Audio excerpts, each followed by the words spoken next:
This is Vajra Body Vajra Mind. A provocative podcast that explores the outer limits of spiritual practice and human development. Through our conversations, we attempt to glean the most pragmatic and succinct bits of wisdom that connect us deeper into our heart, body, and mind. And now, your hosts, Jed Ward and Damien Abel. Welcome, everybody, and thanks for tuning in. Today's podcast is a special guest, return guest, Michaela Boehm, and I had a great time talking with her. We finally got into talking about sexuality, and we went deep into polarity, I would say, for the most part, and how important that is in creating a passionate sexual experience, both in long-term relationships and maybe even short-term relationships. I was glad to finally be able to speak with her about sex, because last time we didn't really get to that topic. So yeah, it was a great experience, and as always, Michaela is just so full of information. Once you tap that well, it just comes pouring out. So we've got more episodes with her in the future, I imagine. So enjoy. Welcome, everybody, and thank you, Michaela, for joining us once again. She's a return guest, and so honored to have you on our show once again. So welcome. Thank you for having me. Yes, great to have you. Okay, so let's pick it up.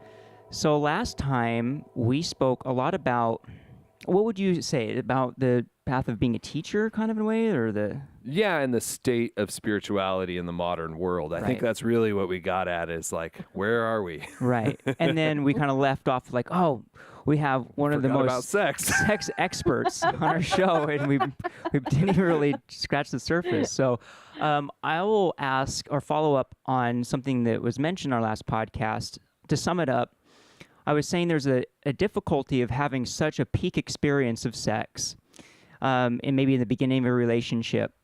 And I was even terming it like God sex, when the bodies merge, and it's amazing beyond words can describe. And then perhaps over time becomes a little more quote unquote ordinary. And you had asked the question we didn't follow up on, is like, well, what is not God sex? And so I would maybe start off with that question with you and see where we go from there. Okay. Well, I think that's it's a great question, and it kind of dovetails into what we talked about the last time, the state of spirituality, in general. And that's definitely also, an issue for sacred sexuality. And I'm making a big quotation mark here. Yes. There's a whole line of pursuit of sacred sexuality that can go really, really well, or it can go really, really bad, depending on people's previous experience, their filters, their expectations. So the reason I said, well, is there any other kind of sex than God sex, is that, of course, at some point, you'll have to realize that this is about as God gets, right? This particular present moment, without going to, Zen or Buddhist or anything on you. And with that, that's just the way it goes, right? There isn't much else than what's happening. And you might as well assume that that's all God, if we want to go down that route, right? If we talk about God sex. So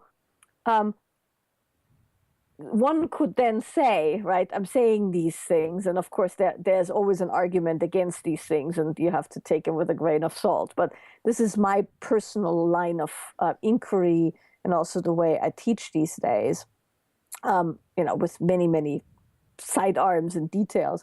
But one could then say that what keeps a moment, sexually speaking, from being the fullest God sex that you imagine isn't technique, and isn't skill.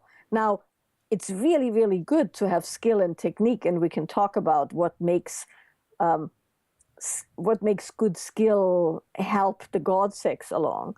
But there's lots of people who have never bypassed ejaculation or learned tantric mudras and where to put their tongue on the roof of their mouth and whatever, and they have sublime, God sex, right, so to speak. So it's not about the actual skill set; it's more about the disposition. And helped along by certain practices and all of that potentially, but it's a disposition of being able to actually stay in the moment with the person you are having sex with. Mm-hmm. If you are having sex with a person, or maybe it's with yourself, or it's actually with God. But if we just talk about two people getting together and it's sublime to begin with, and then it kind of goes away, it mostly goes away for, well, it goes away for several reasons, but one of the reasons when we talk about the God sex, while it goes away, is that a number of factors kick in, right? So the first thing that kicks in is the ever decreasing polarity, which we'll talk about, which is a fairly, so to speak, easy fix. But that's not all there is to it. What also kicks in is that the past and the future become much more important than the present moment. So you actually don't have sex in the present moment anymore. You drag the whole past of your relationship into the occasion, and you have all these expectations going forward. And that's one of the main reasons why, people stop having these incredible experiences. And then we also look very strongly these days into the lack of sensitivity towards one's own sensations and feelings and body, and with that, the lack of sensitivity to the other person, which, of course, influences how much you are there and how deeply you can merge, so to speak. And that sensitivity, I'm sure, could mean a couple of different things, like one of them being becoming completely just genital focused and maybe not the rest of the body, and are disconnected from the body completely. Correct. Disassociated through traumas or, things not going right, too focused on just the genitals, the heart closing for all kinds of reasons, the mind kicking in. There's all kinds of things that can happen that can be addressed more technically speaking. Mm-hmm. So those are the three big areas that one can look at when talking about God sex, so to speak. Sure. So to review those three things, it was technique, polarity, and what was the third one? Well, it was a skill, skill sets, but that's really far down the list. But I would say the first thing is present moment attention, the ability to be with each other without the whole history of the relationship so far and the obligation of what comes next being dragged into. That, I would say, is the biggest piece. Polarity is the second biggest piece. Or sensitivity and polarity are ranking about equal. And then there is skill, lack of skill, or the need to acquire certain skills. Sure. Certainly if you come in 30 seconds, there's only so much God you can potentially take in 30 seconds, but you could, you could have a total God experience in 30 seconds, as anybody who's ever done DMT or something like that has, experienced, if we want to go the route of the God experience. But so I would say present moment, polarity, sensitivity, skill are the areas to look at, and the areas that I focus on these days. Sure. When I think the present moment awareness is something that we kind of talked a lot about on the show with meditation and movement practice. And so I think our listeners would be pretty familiar with what that means, whether or not they've trained in it. But the polarity, I think, is something that you are going to lend an expertise to that we haven't discussed on the show and people may not be familiar with. Yeah. Well, and my views on the whole polarity exploration have definitely changed in the last couple of years, simply because things have changed substantially out there in the relationship, sex, and dating world, and in the way humans in the West, for the most part, there's always exceptions, have developed. So it used to be the old school way of looking at polarity was that one person would animate the feminine, and that was mostly the woman, and one person would animate the masculine, and then that would create separateness that then would create tension. Now, that's the simplest explanation, and that's a good explanation to start out with. But it's a little bit more nuanced than that, because what happens when people go into masculine and feminine is they mix it up with male, female. Yeah. And of course, it has nothing to do with that whatsoever. And that's very dangerous because it kind of creates a whole other level of gender war and gender identification that most people don't want to have anymore. It also essentially narrows your bandwidth as a human for the sake of sex, which isn't very useful, really, when we talk about God sex. But it's a good place to start and build from there. So the thing to understand, first and foremost, is that, of course, masculine and feminine are both within us. And in an ideal world, we have them equally developed.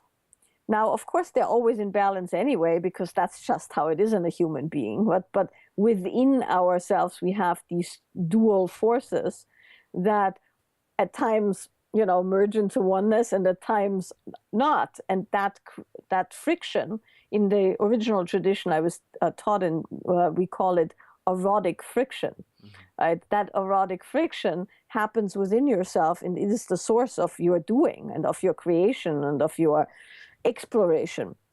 The same can be applied then between two humans. And when you apply it between two humans, what you do is essentially you pull them apart superficially. So you animate one of them for the sake of the other person animating the other one for that same erotic friction that creates that strong, tension and excitement and sexual attraction between two humans. Now, who does what is really not that important. And most people like to play the full spectrum by now, right? It's just important that you make yourself as different as possible. That's the important thing. So one of the classic things, coming back to your original question, is boy meets girl, or boy meets boy, or girl meets girl, doesn't matter, right? And it's all brand new. And it's so incredibly exciting because you don't know each other. So you're talking and you're exchanging ideas and you're very different. And often you will hear people say, oh, I feel like such a girl, or he makes me feel like such, a woman, or things like that. And that comes from one person seeing the other person new, fresh. There isn't anything about it yet. So by the very nature of the interaction, it's very different. Then, of course, what happens, you start having sex, you start having relationship. And relationship is based on sameness. So the more you have in common, the better your relationship. And, you two have a working relationship based on having things in common, right? Yeah. When you meet somebody new, usually romantically, you go, oh, you also like meditation? Oh, you also like vanilla ice cream, right? And you discover all the similarities. And so good relationship thrives on common goals, common views, common political, religious, money, whatever, goals. And that, as that happens, though, you become more and more and more the same, which of course causes less and less and less of the erotic friction. And so then you have people, they've now moved in together, they love each other very deeply, they're totally into each other, they're sitting on the sofa, they're holding hands, watching TV, nobody's fucking, to say it very bluntly. And then, of course, the whole thing kicks in, but we should have sex. We used to have such great sex. What's wrong? Maybe we don't love each other. But the thing to understand is the one thing has nothing to do with the other. It's much harder to find somebody with whom you're compatible and whom you love and with whom you have joint values. That's actually quite hard to find somebody good. But it's not hard to create strong polarity because it's just based on being different. And as you all probably know from experience, sometimes we have the strongest polarity with people we don't even like. Yes. Because it's so different and it clashes so much that the charge is just so strong. I've had those So, relationships. oh yeah, we all have. You don't even want to be seen out in public with them, but the sex is great. And that is just because that's the law of attraction, right? That's the law of sexual attraction. So, but what's important about that is to understand that that's not a lifestyle, and a lot of people have made it a lifestyle, and it's become kind of a tool of oppression, right? It's like, well, you're just not in your feminine right now. You're not holding me in your masculine. Oh, please, people, right? And the reason I'm saying please, people, is there's so much more to life. Yes. Right. And to narrow it down to just this thing where everything about your life has to become that just so you have a moment of great sex, then kind of infringes on the present moment, merging of two people. And it infringes on your ability to learn proper skills and be present, because you're in this constant loop of chasing. It's like when people chase enlightenment, it's the same thing. You now learn how to bypass ejaculation because that's what's going to do it.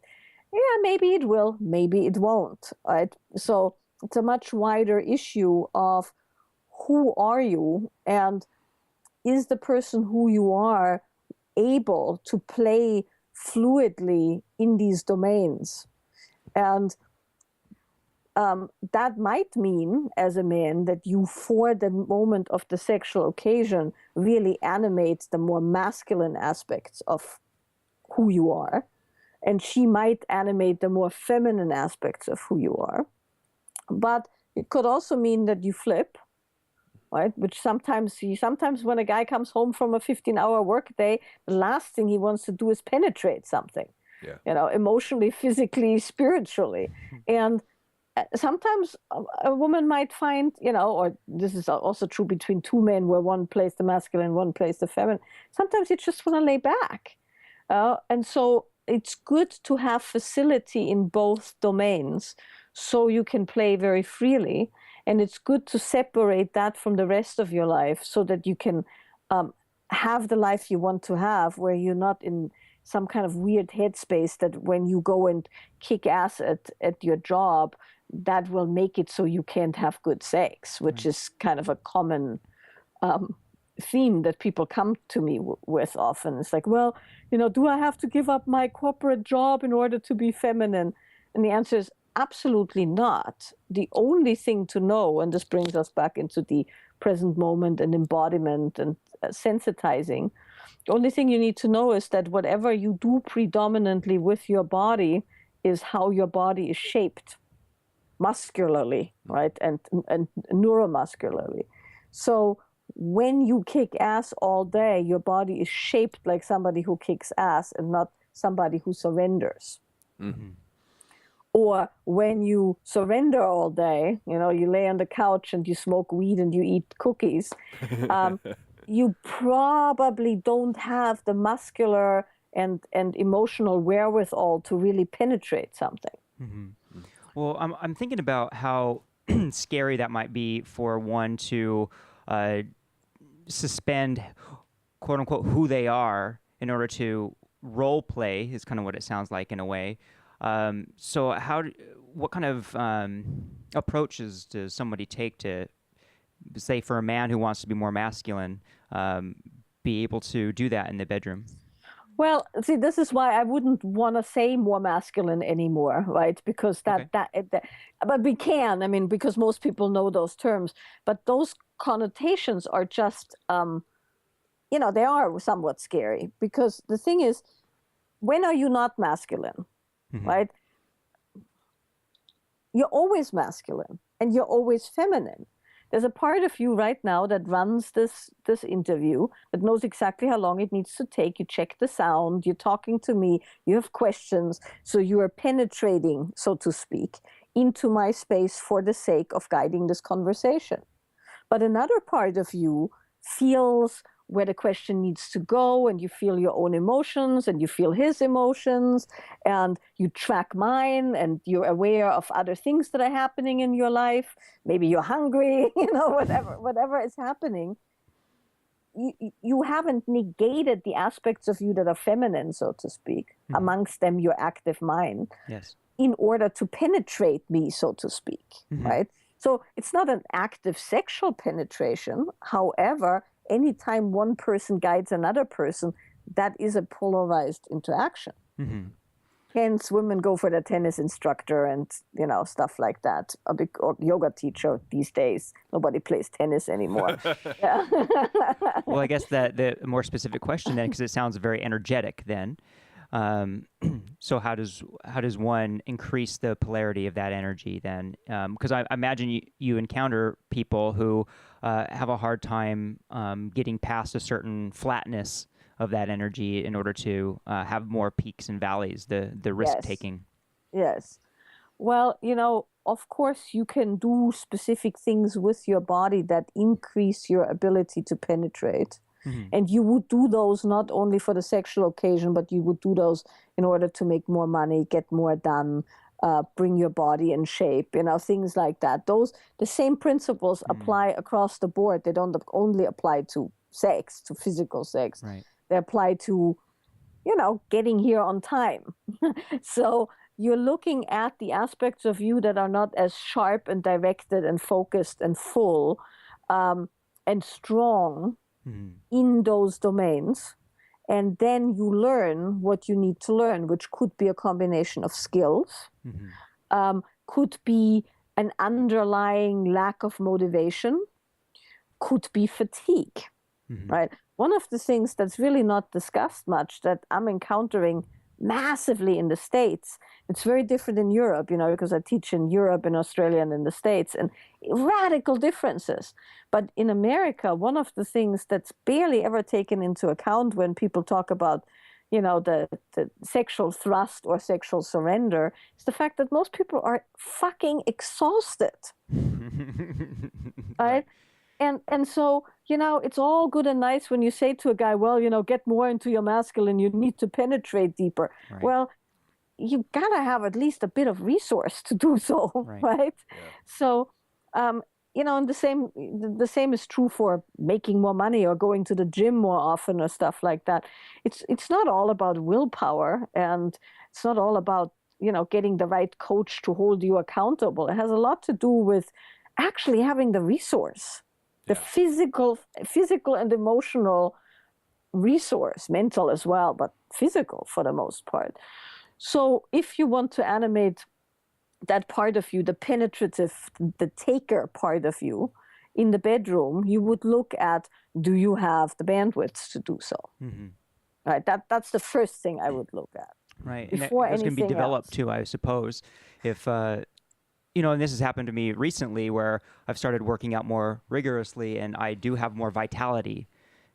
And same here, you know, same here. I go to the gym 5 times a week these days, and I come out of the gym and I'm ready to kind of run up a hill or something like that, right? And I used to go and work out at the end of the day because I wanted to get rid of the accumulated tension in my body. And then I realized that it's much better for me to work out in the beginning of the day because it gives me such added vitality. I'll do something else, dance or move or hike or something in the evening. But those are the same considerations, right? You want to have God sex. Well, don't expect to have God sex at the end of a 12-hour board meeting, for heaven's sake. Right? I mean, just cut yourself some slack here, is what I'm saying. Right. But so that's one thing. You look at your resources. You look at how are you sourced? Are you sourced just physically, nutritionally, mentally? Then you look at are you, and this is where we make the difference between role play and it actually coming from a natural place, right? So the next thing that you want to do is look, am I willing to penetrate? You know? And if the answer is no, then don't. Because if you're only trying to penetrate because your woman is such a pain in the ass, if you don't, you know, not only penetrate physically, but energetically and emotionally, if that's your only motivation, that's not good enough. Right. And that's a lot of guys fall into that trap. They somehow think if they become conscious men and they learn how to do this and they learn how to do that, somehow the woman or the man that they're with is going to relax. Mm-hmm. And they might, but they might not. So you can't be sourced solely by, is it going to be less hassle if I'm more masculine? It has to come from a place of, that's actually how I'm oriented. Because you enjoy it. Because you enjoy it. Because mostly, not on the days where you're incredibly tired and not for the sake of the full spectrum, but mostly you are a fucker. Right? Mostly you like to fuck things of all kinds, right? You like to hunt, you know, whatever your hunt is. You like to make money. You like to go out and do things. You like to have a plan. You like to have a schedule. Yes, you also like to relax and lay on the sofa and blah, blah, blah. But you're, when all else is optimal, do you like to fuck or do you like to be fucked? Is one, you know, very graphic way of saying that. And I'm not really only talking intercourse. Mm-hmm. So when you can find within yourself that all societal, religious, or other forms of conditioning aside, you are on the side of wanting to penetrate things, take things, grab things, you know, conquer things, then all you have to do is relax enough of your ought to, should, could. If I just do this, I will be a better man. And if you relax those things enough, you will find your natural thrust. Mm-hmm. Right? Which is, by the way, one of the reasons why meditation is so important. You know, for men, particularly in the realm of sexuality, if you want to source yourself from that place of the penetrator, you have to relax. Mm-hmm.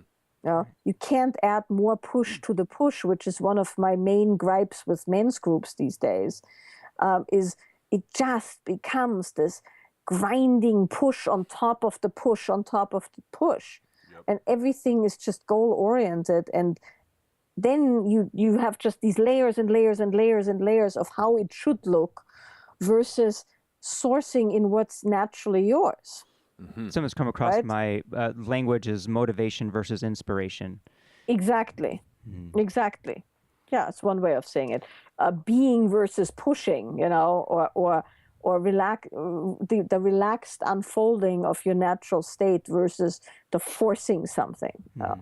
And of course, this then plays into the actual sexual act, right? Very few women enjoy it. I'm talking to you, so I'm talking about women right now. But very few women enjoy being, you know, penetrated before they're ready, mm-hmm. right? And so the excess push across the board isn't what causes maximum penetration in sexual and non-sexual ways. Mm-hmm. So, you know, once you have sourced the part of you that is naturally masculine in their way, right? It's kind of interesting. You mentioned Daniel Vitalis. I just saw his little Instagram post. I follow him on Instagram. And he had this post on, I think he was eating cod liver with some wild crafted stuff. And I was sitting there and I was thinking, that's really, really cool, right? And that's his brand of masculine, if you want to say so. Mm-hmm. Right? That's where he is sourced. And it's very sexy. You know, there's just something very sexy about a guy who goes out and fishes and you know, he pickles some whatever the fuck wild caught they had and he makes his food. Now you could, in, you know, conventional ways of looking at these things, you'd go, oh, cooking and preparing food, that's so feminine, right? Mm. But man, it's so not, because it's sourced from the hunter, mm-hmm. right? And it's sourced from a place of really penetrating the world in this particular view, which is amazing.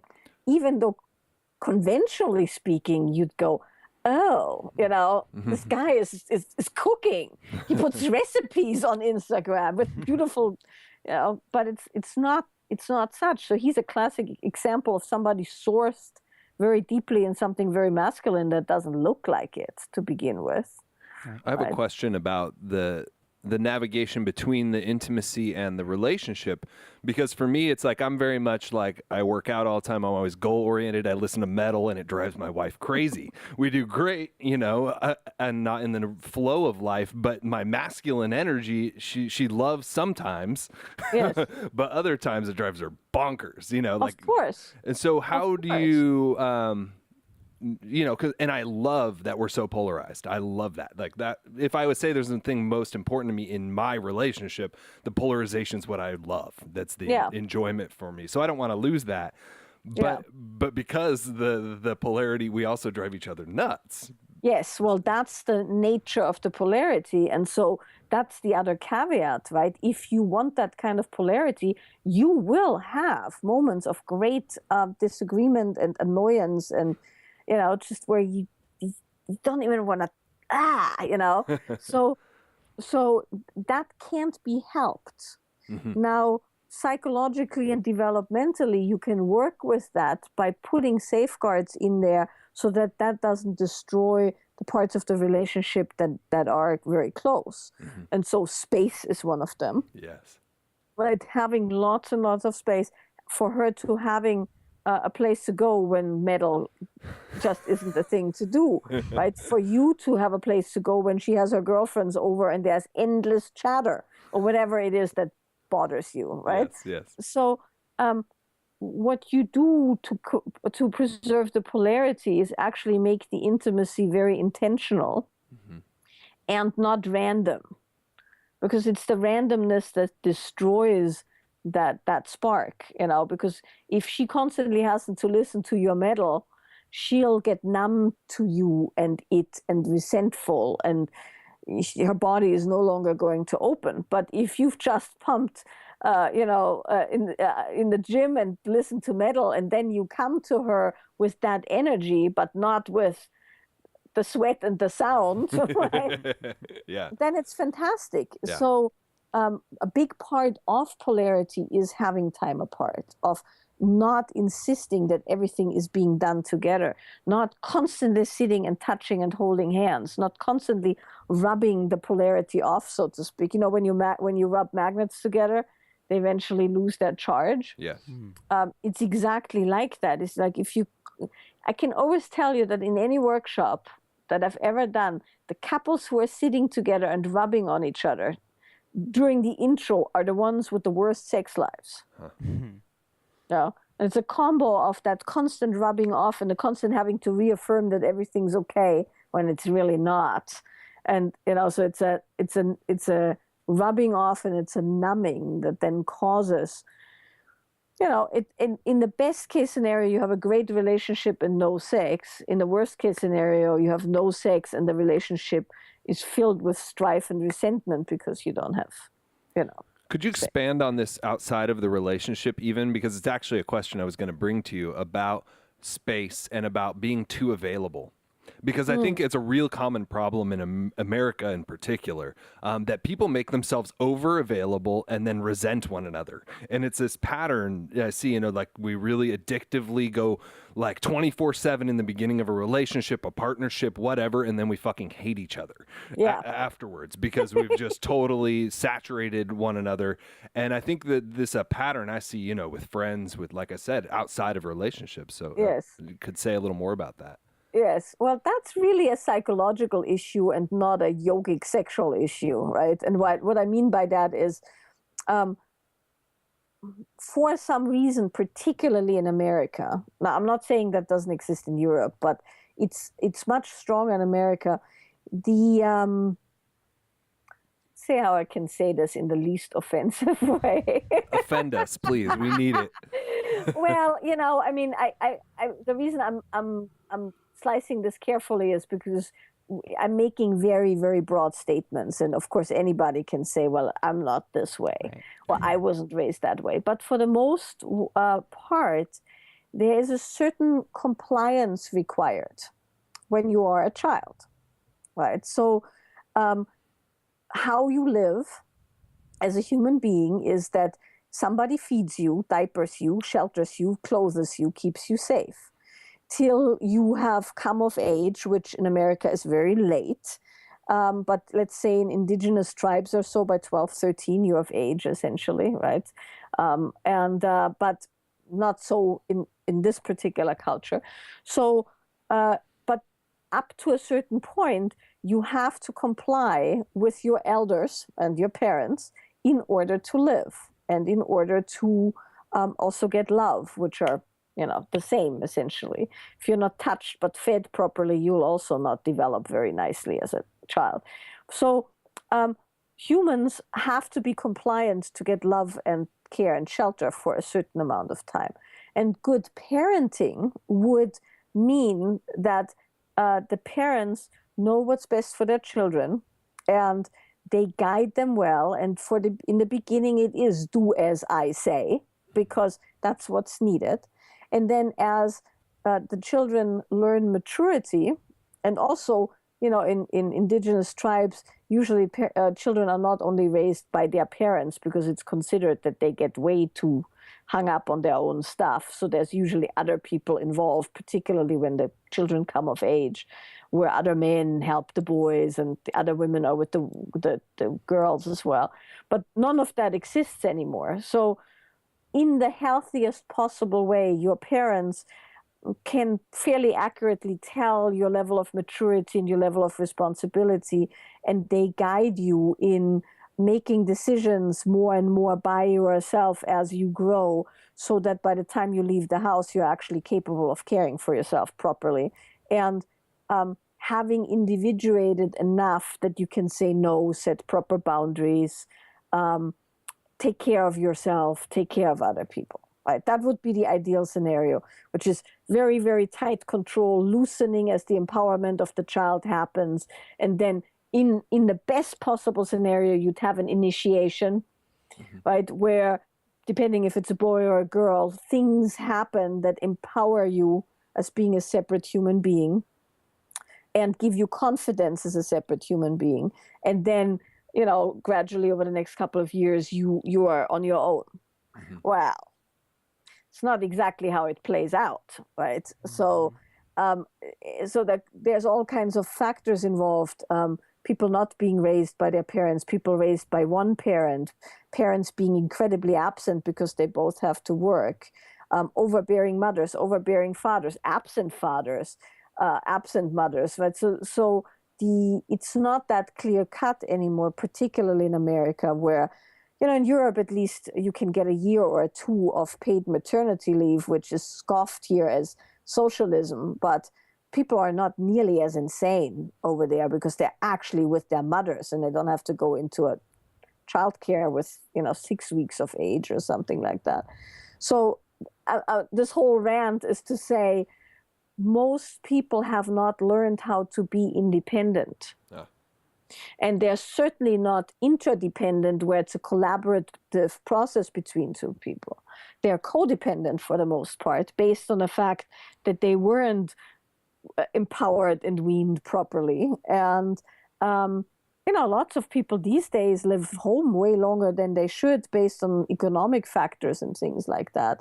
Or they're in dorm rooms or things like that, the dorm facilities, where they're actually not having to, they're not getting initiated into a proper kind of an experience.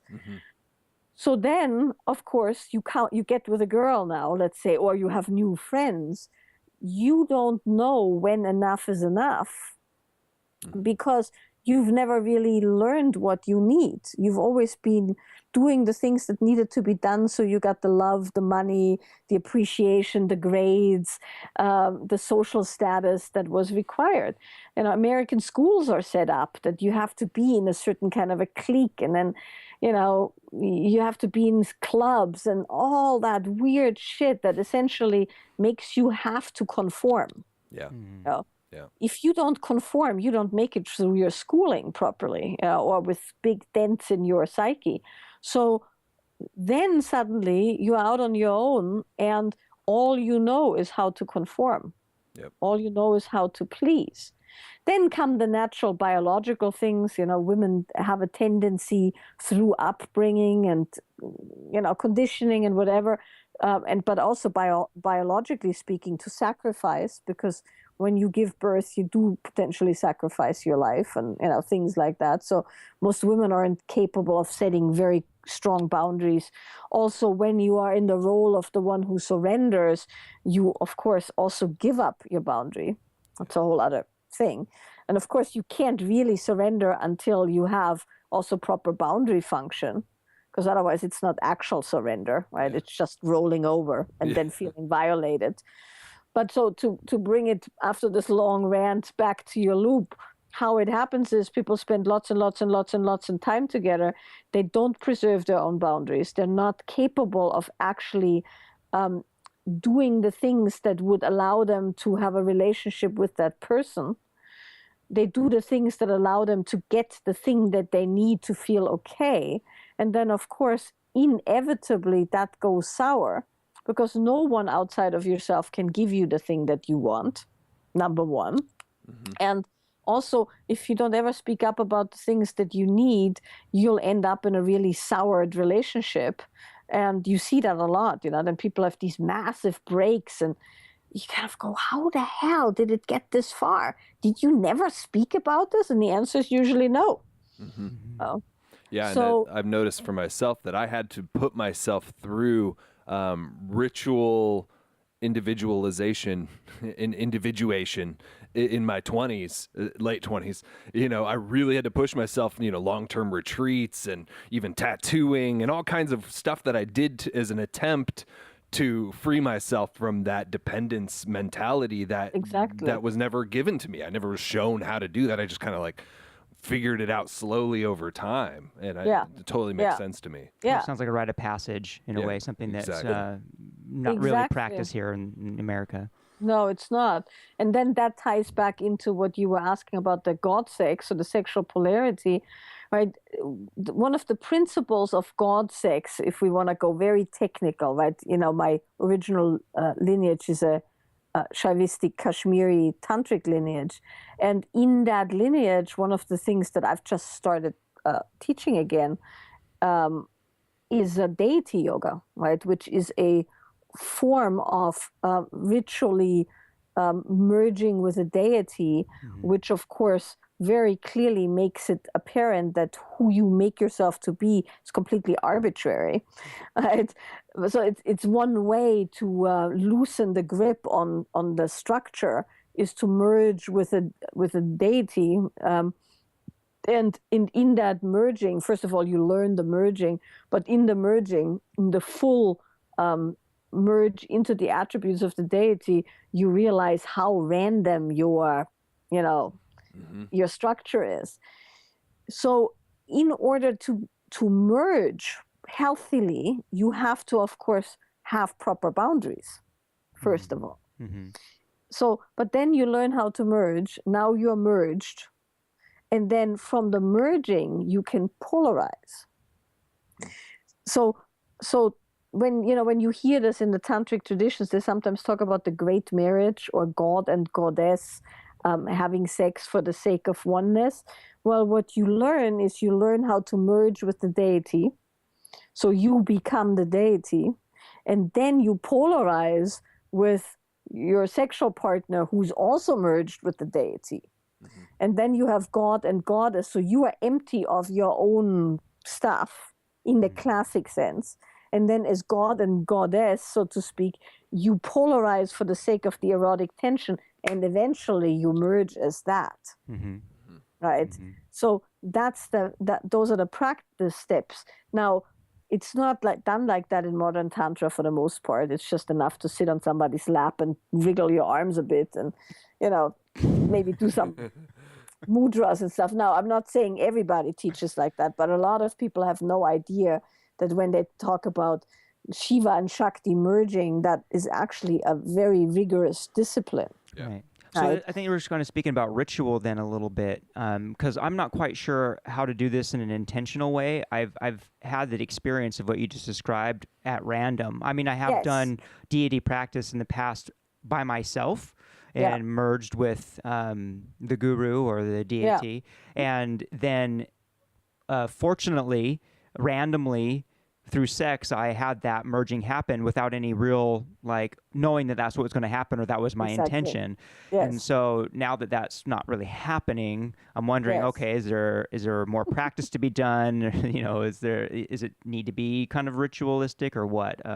So that's my question. It could be all of those things. So what I just described is skill, right? That's actual skill, practice skill, where you learn the technicalities of being able to do that merge and the polarization at will. Now, who has that time? Not many people, right? But I wanted to come back to the initiation piece, right? What naturally makes that happen is if you individuate in a way that your truest, whatever your truest thrust is available to you through ritual, through initiation, through workouts, through retreats, through whatever. And then the same way, like you said, you would merge with the guru, right? When you merge with a guru, or a deity, you merge with a deity typically that has the attributes that you aspire to. Yeah. So you would merge with Shiva, let's say, who has all the attributes, but you're emptied out of your particular construct or contraction and you take that on. Now, that's the key in this, when you had the sexual experience, was that in the moment of the sexual experience, when it happened, you weren't actually doing anything. Right. Absolutely. Right? So the key is that you suspend all the doing. You learn the skills outside the bedroom, right? Whatever skills you need, more penetration, more power, the ability to empty your mind, whatever, right? And then when you enter into sex, you can have an intention, you can have a ritual, and lots of people do that. But it's mostly, particularly if you're the penetrator, a little bit more of that lies on you. Mostly all the things you do to your body before and during your regular life make it so you can enter that space and not have your head go somewhere. Right. Because it's the emptying out that makes for that whole thing, you know, and that where it just happens. It's like, you know, realization or enlightenment or Satori or whatever you want to, you know, flow states. You can't make them happen. You can practice a lot and sit a lot and meditate, but you can't force them. You have to have a whole body, whole mind, whole spirit skill set, or, you know, a recognition, and then by the grace of relaxation or God or the guru or whatever, it will happen. Reminds me of the definition of luck is when preparation meets opportunity. That's exactly right. And that's the same with God sex, right? It's exactly that. You can create the best opportunity. The best opportunity is, as I said, you know that you have resources. You know that you are sourced in your preferred expression, might that be masculine or feminine. You know that you are present. Your head isn't in the way. Right? You know that you've have, you know, maximum setting in sex, as in drug use, as in, you know, many other things, is very important. But that's only to optimize conditions. Right. It's not a guarantee. Right. You know, sometimes you have the most sublime sex in the, you know, hallway or something like that. But probably not very likely, because you're not capable of, you know, stilling that whole thing that happens then. Could you say a little more about imbalance? Because I spent the better part of a decade really pushing, like, you know, I was doing wrathful deity practice, and I was doing, you know, lots of working out and lots of motivational stuff. And I was just pushing and pushing and pushing in that direction until I finally went, wait a minute, maybe that's not the medicine I need. And I started to do guru yoga and really got more balance, because I was doing more, I needed more of the surrender, the feminine, if you will. I was, you know, totally in this one direction, and there can be a tendency to be, well, I'm attracted to the wrathful deities because they're badass and I want to be like that, and I'm going to keep doing that. And, you know, and your attraction leading you in the wrong direction. Yeah. Well, I wouldn't say it's the wrong direction. Maybe that's the first aspect of you that needed to be strengthened. Right? So of course, if you're just having some mental trip that says, I must do this because then I will be a worthwhile human being, pretty much anything you do will lead to a pretty stale taste in your mouth, right? Yes. But you could also say that maybe you knew instinctively, like you said, you had to do initiations and tattoos and this and that, that was the first area to require strength and skill and fullness in the nervous system. Mm-hmm. And then when that was taken care of and you knew you had wrath under your belt, so to speak, right, which is very important for boundary setting and all other kinds of things, then you could go the other way and, like you said, do some bhakti, do some loving, do some surrendering, and now strengthen that aspect so that you both have equally available. Yeah. And so it's a fine line between guiding your practice too much, right, and not guiding your practice and just letting intuition take over, because a lot of times intuition isn't intuition; it's your dysfunction paired with some, with some spiritual powdered sugar over it. And so that's why it sometimes is good to have a teacher, and it doesn't have to be a teacher like in the Eastern sense, where you follow the guru with no questions asked. There's very few people you wouldn't want to question, right? Because a lot of times the teachers are the worst humans, and you definitely don't want to follow them blindly.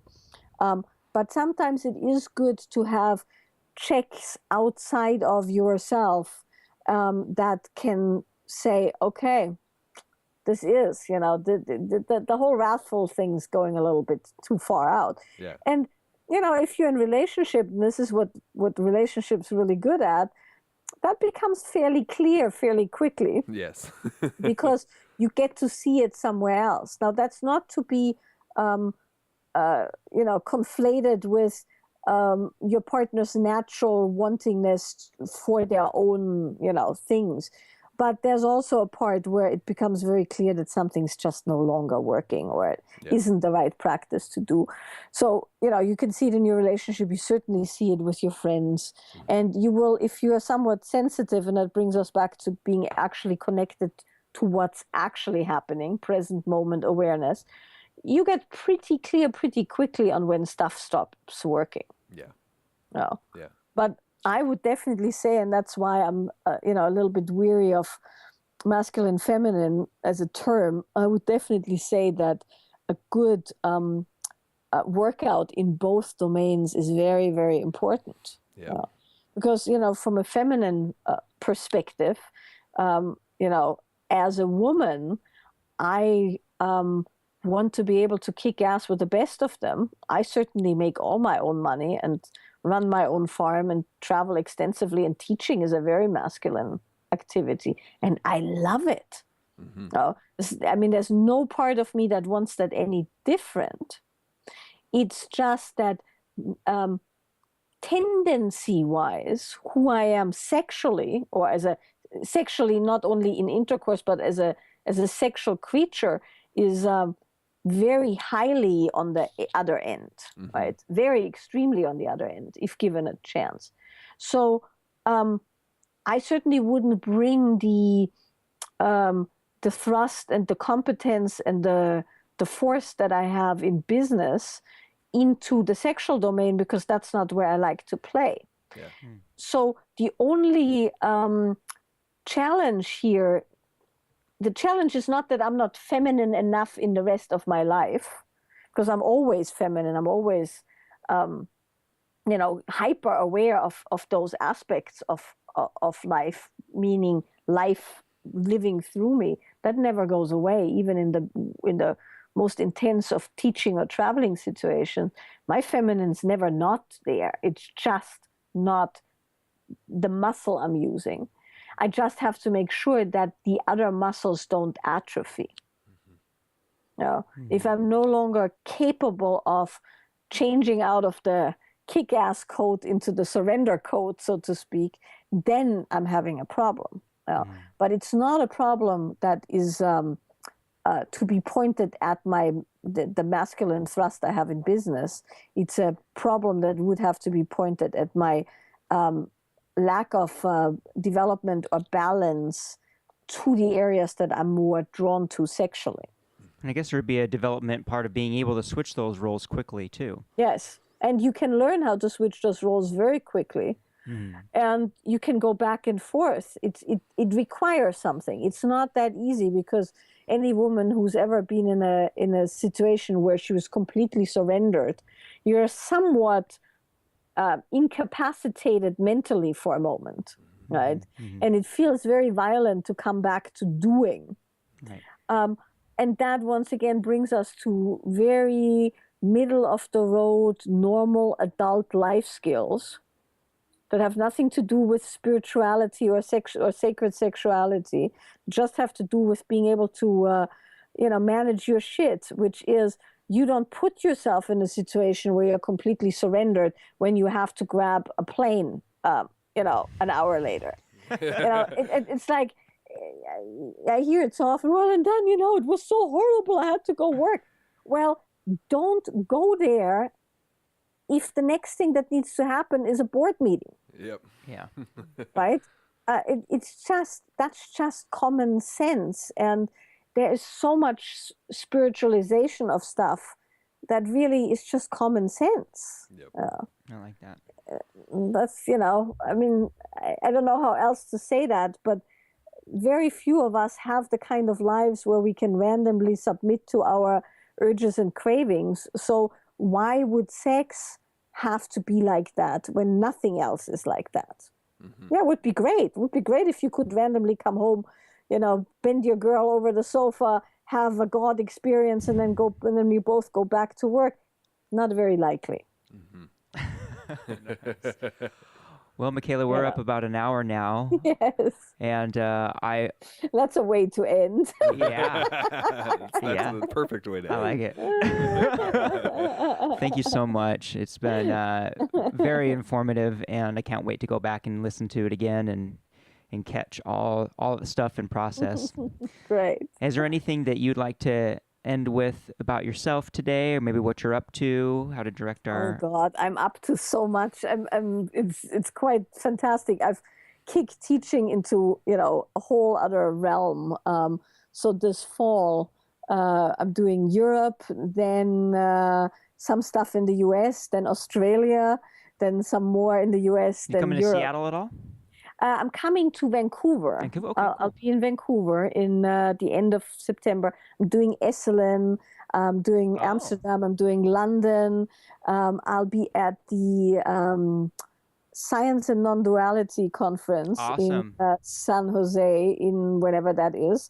I think the end of October. And we are also, my teaching partner and I, we do all of this together. We are doing a teacher training.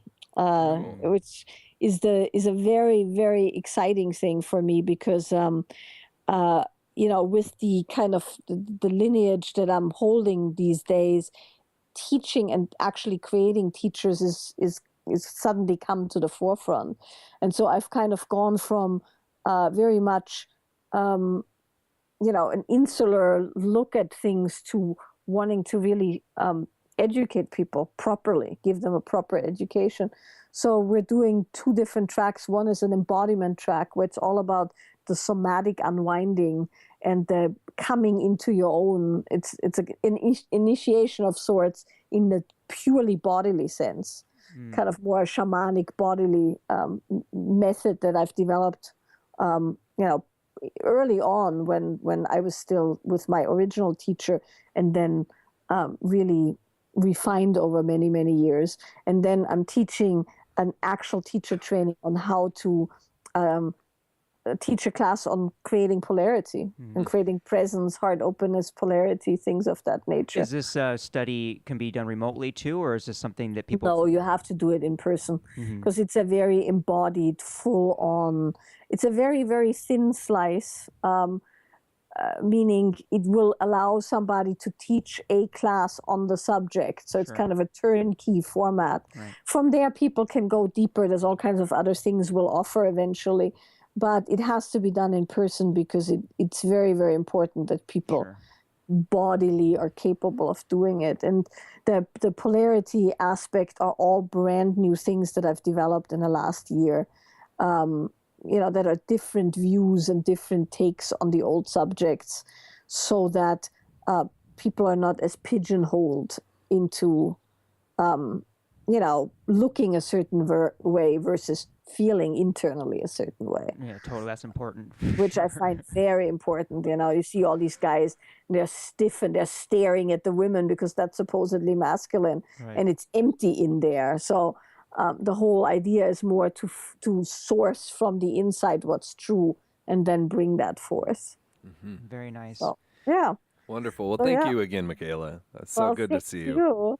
So good to see you guys, and very excited. I'll put it out myself as well on my SoundCloud once you have it ready. Well, maybe I hope to meet you in Vancouver. That'd be really cool. Yes, that would be great. Yes. Steve and I will be there the last couple of days in September. So, the 31st and then the 1st and the 2nd. Excellent. All right. Thank you, Michaela. Bye. Have a great day. Bye. Bye-bye. All right. We're all good? Yes, we are. Perfect. Yeah, send everything to Casey, and we'll put it out on Facebook and on my SoundCloud and everything else. All right, we will do. All right. All right, you have a great day. Take care. Bye. Bye-bye. Hey everybody, it's Damien. Hey, I just wanted to let you know about a program which I've got available for a couple more students. If you're interested in working with me in a long-term way, I have a 3-year program, and in the first year we work on meditation and awareness, the second year on compassion, and the third year on integration. If this is something that sounds interesting to you, hit me up.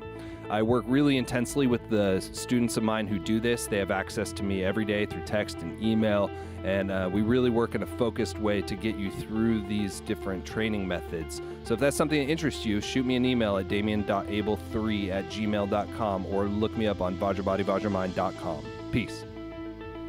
Awesome. We want to thank Michaela once again for our conversation and very helpful information for me personally, and I hope that is something that you got a lot out of as well. You can visit her at michaelaboehm.com to get everything that you need about her workshops and her teachings and so on and so forth.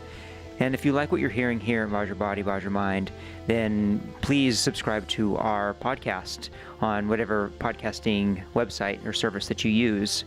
We've been noticing a steady incline in our listens lately, so we really appreciate the support and glad to see that you're liking our show.